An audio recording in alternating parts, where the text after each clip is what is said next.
Hello, everyone, and welcome to the 5 Tips and Tricks for Careers in Athletics. I am your host, Dr. Maury Mosovitz, joined by my favorite all-time best, most wonderful co-host, Jen Albanese. Welcome, Jen.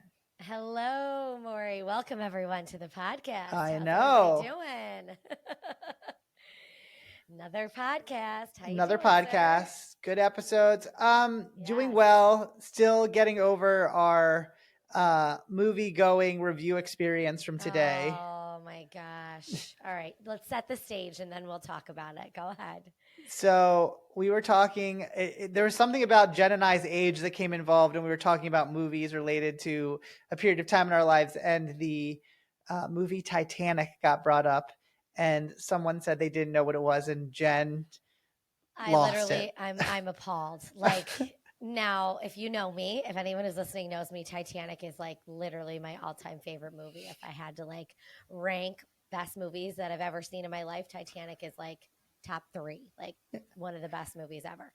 And I was like, what do you mean you've never seen Titanic? And they were like, no, we've never seen it. It's so long. It's such a long movie. Didn't it have like an intermission? And I'm like, first of all, no. Where intermission? What does that even question? No. Secondly, it is long, but it was phenomenal. Okay. Won the Oscar that year for Best Picture. All right. It's crazy because the person we were talking to were in their 20s, and they were like, oh, Yeah. it's so old. So it's like, It's such an old movie. So what did it come out? What, 1997? I don't know. I didn't look it up. So 1998, something like that. And I was in like 7th grade in junior high. And me and my friends were obsessed with it because obviously we love Leonardo DiCaprio.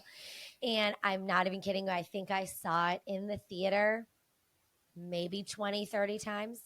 Are you kidding? Yeah, swear to God, no. You went to the theater 20, 30 times? 20 or 30 times, yes, without a doubt. Because I went like the first time, obviously, and then we had to go see it like I'd have to go with my dad. I went with my mom. I went with my grandma. I went with this friend group. I have a story about Titanic that I think is a little bit psychotic, but this is a whole nother like layer of it. See, I'm like psychotic on one side of head, where I tell them your Titanic story. So I think the interesting thing about my experience with Titanic was that I went to see, my parents took me to see Titanic around the same time that my grandmother passed away. And I guess that shouldn't have had an influence on us going to see Titanic, but it clearly affected me because we went to see it, and like a couple of nights later, my father hears that someone opened the front door to our house, and he's like out to go figure out like who's breaking into the house, and he goes down and looks down, from the second floor to our front door. And I guess I was standing there with the door open, like in the middle of the night. And he's like, what are you trying to do? So anyone that has seen Titanic, there is a scene with older people that are like stuck in the ship, and as it's going down, and they're hugging each other, and they're basically about to die. And I told my father I was letting the old people out because I was trying to save them from dying in the ship as I was sleepwalking. So that is my experience with Titanic, which has its own psychological issues. Yes, correct. But clearly Jen has more psychological issues for seeing it 20 or 30 times. Like that's in the theater. And then obviously when it like came out like on like VHS, I would watch it like once a week. I was like obsessed oh my with it. God. Like I can like recite lines to you. Like me and my friends used to write notes to each other back in the day in high school. And we would like start like the note with like a quote from the movie. Like never let go, like that would be the quote. And then we would like write a note. So yeah, Titanic up there, like best movie ever, like huge influence on my life. And the funny part is, Maury, you love cruises, and I've never been on a cruise. So see, that's probably why, because you're afraid the ship's going to go down. I just like kind of put it out of my mind after that. So like But you were trying to save the old people. I was trying to save the old people. Now, I mean, it's older people, and my grandmother just died. Like clearly there's a connection. Clearly there was some trauma there. There was trauma. There's trauma. It makes about sense if you get to know my family. Seriously though, if you have not seen Titanic, how in the world you need? Yes, that staff member that we know, we have now told them. I don't think he's still going to watch it, but we've tried to tell him to see it. You still need to see Titanic. It is a phenomenal movie. So. And with all that, I know everyone who's interested in athletics is clearly also interested in the movie Titanic. So we will turn this off at this point, so. We've just phased all of our podcast listeners out under this discussion, but hopefully you stick around and hear from our next great guest. And it has nothing to do with Titanic, which is wonderful for you. And we will see everyone after this break. If you're enjoying this podcast, please follow us on your favorite podcast streaming service. The 5 Tips and Tricks podcast is a part of Athletic Career Consulting, a group focused on educating and guiding high school and college students looking towards careers in athletics. To find out more, go to our website at www.athcareer.com. That's ATHCAREER. Okay, everybody, welcome back. Maury, would you like to introduce our guest today? Absolutely. With over 20 years of experience in coaching and education, today's guest has dedicated her career to fostering a culture of excellence in athletics, positively impacting young individuals along the way. A former teacher with a bachelor's degree in elementary education from Loyola College, she was recognized with awards such as the Sallie Mae First Class Teacher Award and the WVEC-TV Teacher of the Year early in her career. She is committed to developing young athletes, matched by her dedication to professional development for coaches. Having implemented programs based on the Positive Coaching Alliance model, her excellence in coaching earned her induction into the South Florida chapter of the U.S. Lacrosse Hall of Fame in 2011. Currently serving as the athletic director of St. Edward's School in Vero Beach, Florida, she oversees 24 upper school teams and 12 middle school teams. Previously, she was a senior women's administrator and associate athletic director at Pinecrest Preparatory School, where she also led the girls lacrosse program. Under her guidance, the program achieved multiple district championships and produced numerous U.S. Lacrosse All-Americans. Please join me in welcoming Eileen Pliske. Welcome, Eileen.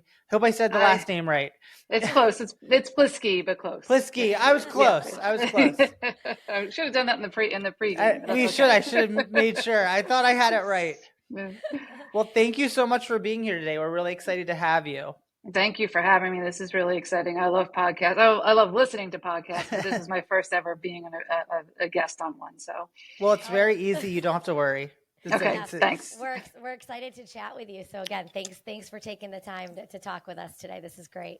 So, and your experience coming through. So being a coach and leading into administration and wanting to get involved with just getting people into the world of athletics. That's all about what the podcast is about. So we're really interested to hear what you have, especially for those people out there that might want to be a coach or want to be involved with high school athletics or primary athletics. It's something that we really want people to learn about and hear your insight. Okay, great. I think I can offer some tips. I hope so. Well, awesome. Well, let's get going with the first one then. Okay. Well, I made some notes, but as I'm listening to you brought me back, going back into the 90s with my resume. So it's kind of interesting to hear where it all started. And this actually isn't one of the notes that I wrote down, but I think one thing that really did help me was being trained as an educator and being in the classroom first, because and through the years, I kind of evolved into telling the coaches that, either I work with or worked, under me that, we are about teaching and just in a different setting. So our classrooms are the fields, the courts, the pools, and all the stuff that we learn in being an educator applies to being a coach. So classroom management, I'm huge on classroom management, and that's just about, maintaining your kids in discipline and structure and the things that they need to be successful. That's one of the things that really has applied, I think, from just being a trained educator. And I know all the coaches I worked with at my previous job and the ones here would agree that being in the classroom does really translate so well to athletics. So. Do all the coaches that you work with are also teachers, or do you sometimes bring in people that might not have a teaching background that might be a part of the coaching staff? Like, how do you balance all of that? That's tricky as an athletic director. I tell you, in this seat, you really would love to have teacher coaches and have everybody, on your staff full time, because that makes that such a difference, having the kids being able to see their teachers in a different role. Yeah. And vice versa, having the coaches see their kids and the teachers seeing their kids in a different role outside of the classroom. The reality is it's not that easy anymore to have, Right. There's so much time involved in coaching that, if somebody's at school from 7 o'clock in the morning and then, you want them on the field from 4 to 6 and then Right. games and travel, it's a tough sell, Right. unfortunately, these days. So we are fortunate at St. Ed's to have a lot of teachers that are willing to do that and help us, and are great at both. So and at Pinecrest the same. We had a lot of educators that were dual threats, I'll call them. So it was kind of nice. But we do also bring in off-campus coaches, which can be a little bit tricky at times. But once they get the idea and understand the culture of the school and the mission of the school, which Yeah. is one of the first things I talk about in my coaches meeting in the beginning of the year, is what the school's mission is. You can't just, it's not, rec league or anything else. It's you're there as a representative of the school. So that's a big message to get to our coaches, whether they be on campus or off campus. Well, that's great. And that's great for someone. So if someone wants to get involved with coaching and might not be a teacher right now, how would you recommend them make those connections?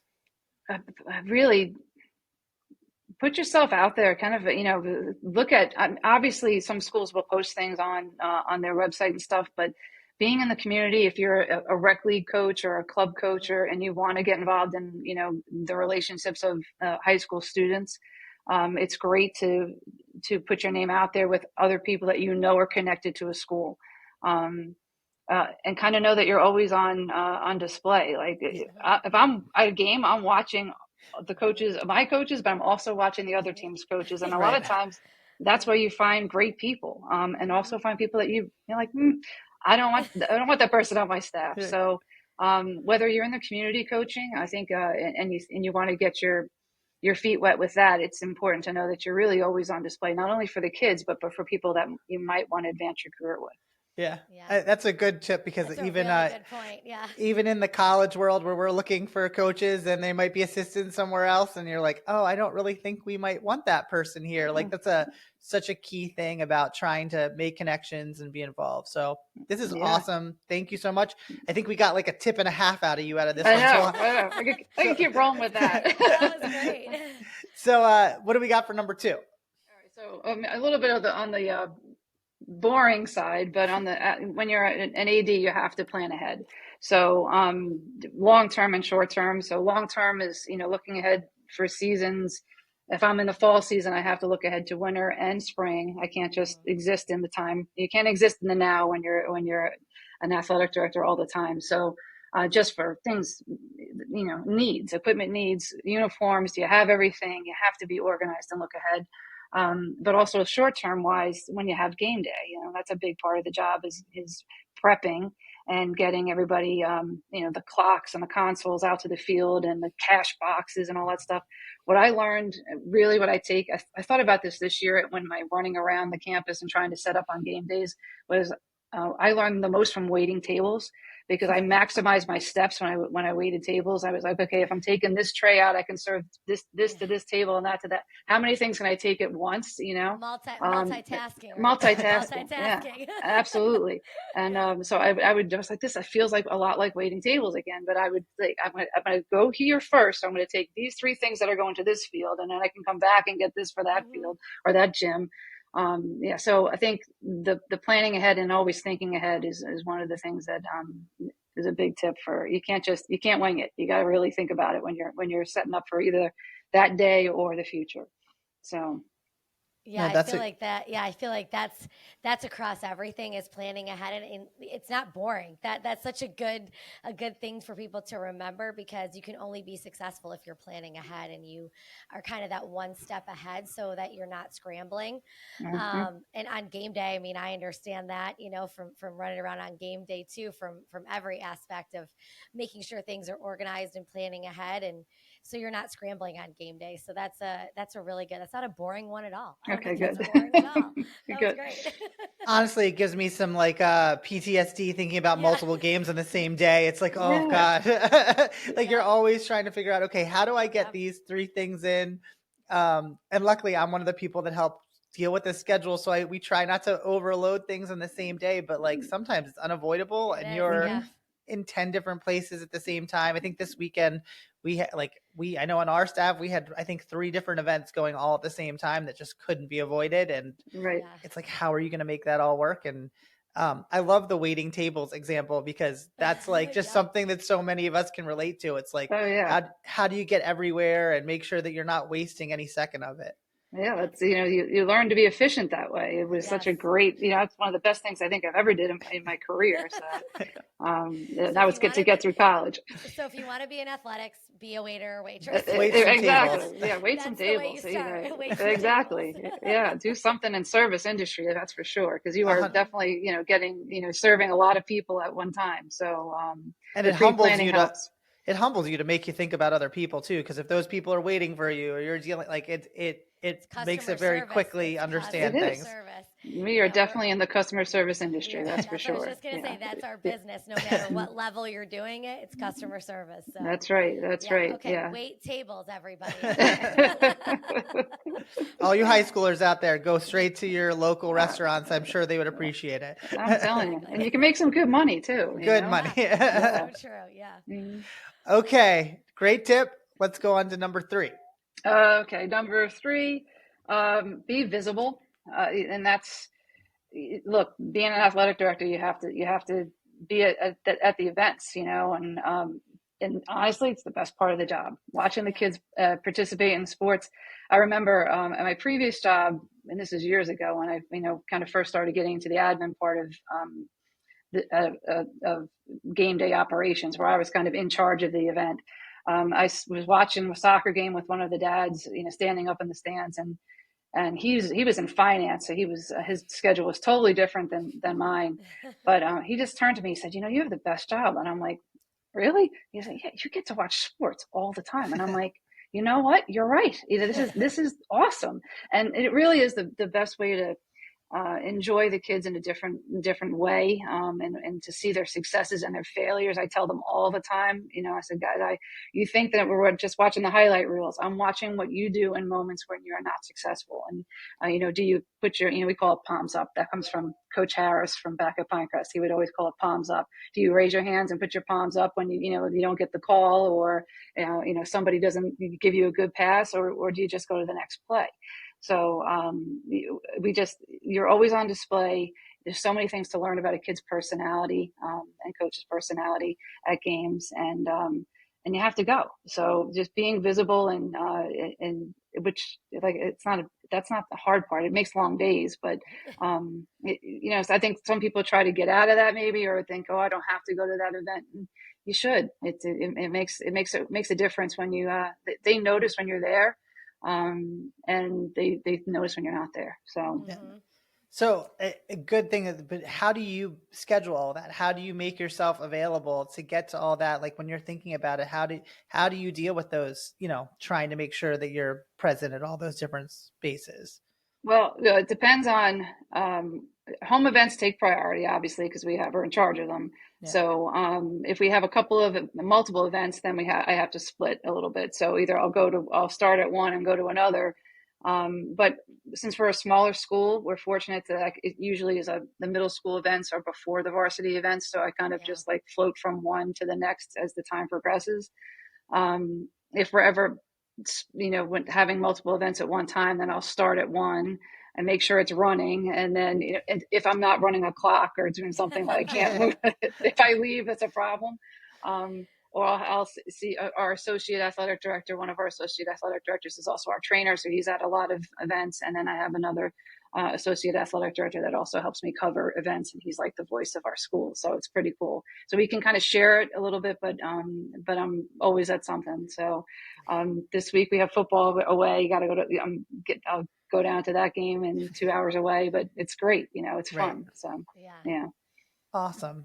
Yeah, just that balance of like having people you can trust that can help you cover if you're not there, but trying to make your presence known and be around. I think it makes all the difference. I know a lot of students I see know how important it is that like their administration or the people that are part of their community are there to support them. So it's so great that you're that's a dedicated part. And I think people sometimes forget about that part. They like do.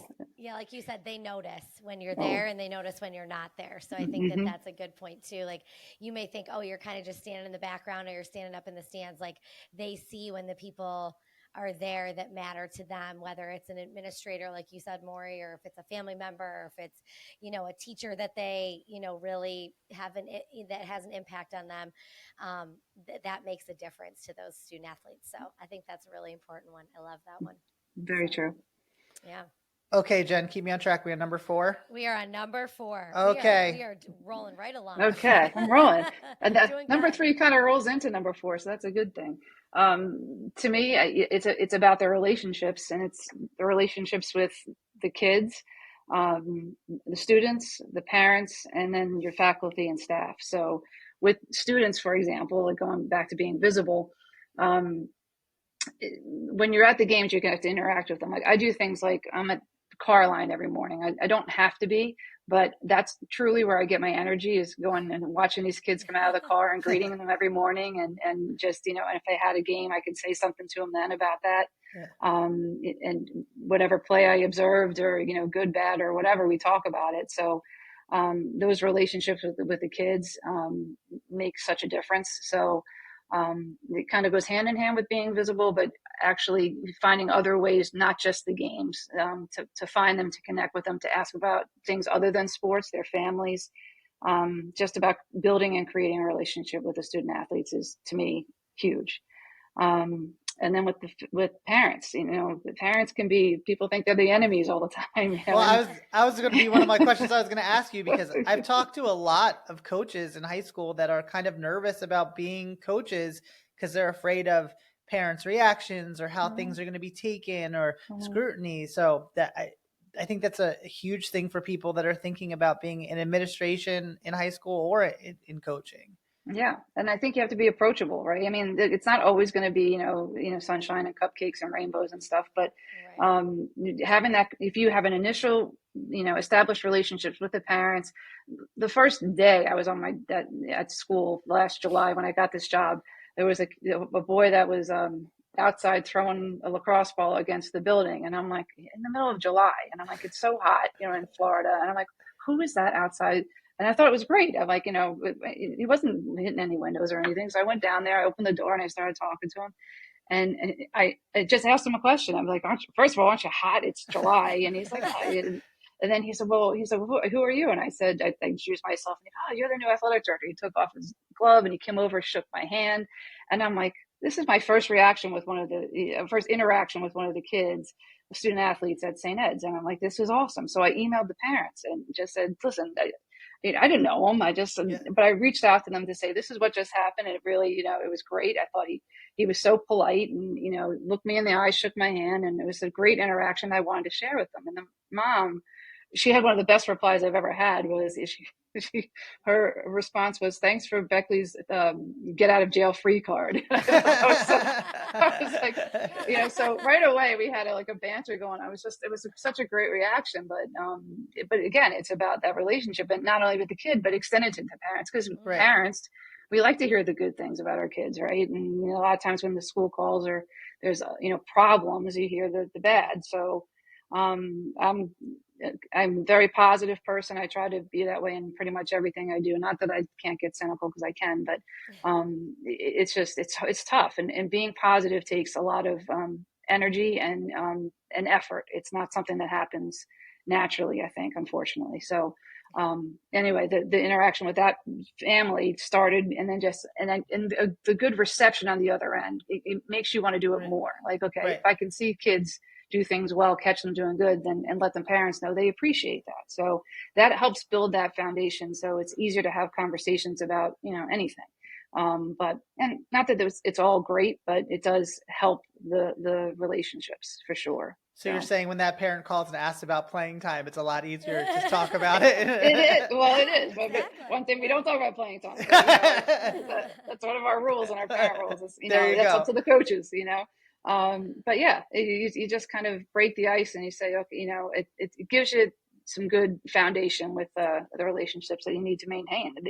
These are our clientele, our customers. It's their kids they're passionate about their children, and they should be.